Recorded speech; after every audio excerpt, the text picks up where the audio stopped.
ಹೊಳೆನರಸೀಪುರ ತಾಲೂಕು ಗುಂಜೇವು ಗ್ರಾಮದಲ್ಲಿ ರಂಗಮಂಟಪದ ಉದ್ಘಾಟನಾ ಪೂಜಾ ಮಹೋತ್ಸವ ವೈಭವದಿಂದ ಜರುಗಿತು. ಸೋಮವಾರ ಮುಂಜಾನೆಯಿಂದ ಅರ್ಚಕರಾದ ನಾಗೇಂದ್ರ ಭಟ್ಟರು ಪುಣ್ಯಾಹ, ಗಣಪತಿ ಹೋಮ, ಶಿವಪಾರ್ವತಿ ಹೋಮ, ನಂದಿ ಹೋಮ, ವಾಸ್ತು ಹೋಮ ನೆರವೇರಿಸಿ ಪೂರ್ಣಾಹುತಿ ಪೂರೈಸಿದ ನಂತರ ಸಂಪ್ರದಾಯದ ಆಚರಣೆಯಂತೆ ಪ್ರಾರಂಭಗೊಂಡ ಪೂಜಾ ಮಹೋತ್ಸವ ಮಧ್ಯಾಹ್ನ 12:30ಕ್ಕೆ ಮಹಾಮಂಗಳಾರತಿ ತೀರ್ಥಪ್ರಸಾದ ವಿನಿಯೋಗದೊಂದಿಗೆ ಸಂಪನ್ನವಾಯಿತು. ನಂತರ ಗ್ರಾಮಸ್ಥರಿಗೆ ಅನ್ನ ಸಂತರ್ಪಣೆ ಕಾರ್ಯಕ್ರಮ ಆಯೋಜನೆ ಮಾಡಲಾಗಿತ್ತು. ಸಂಜೆ ಗೋಧೋಳಿ ಲಗ್ನದಲ್ಲಿ ಗ್ರಾಮದ ಪೂರ್ವಿಕರ ಆಚರಣೆಯಂತೆ ಹೊಳೆನಿಂಗಪ್ಪನ ಪರ ಪೂರೈಸಿದ ನಂತರ ಸುಗ್ಗಿ ಹಬ್ಬ ಮಾಡಿ ಪೂರ್ವಿಕರ ಭಾಷೆಯಲ್ಲಿ ಕರ್ಕ ಹಾಕಿ ಸುಗ್ಗಿ ಕುಣಿತ ಪ್ರಾರಂಭಿಸಿದರು.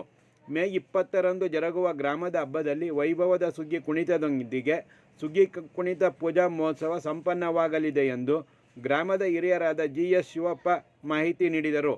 ತಾಲೂಕ್ ಪಂಚಾಯತ್ ಮಾಜಿ ಸದಸ್ಯರಾದ GS ಮಲ್ಲಿಕಾರ್ಜುನ್, GS ಸತೀಶ್ ಈ ಸಂದರ್ಭದಲ್ಲಿ ಉಪಸ್ಥಿತರಿದ್ದರು.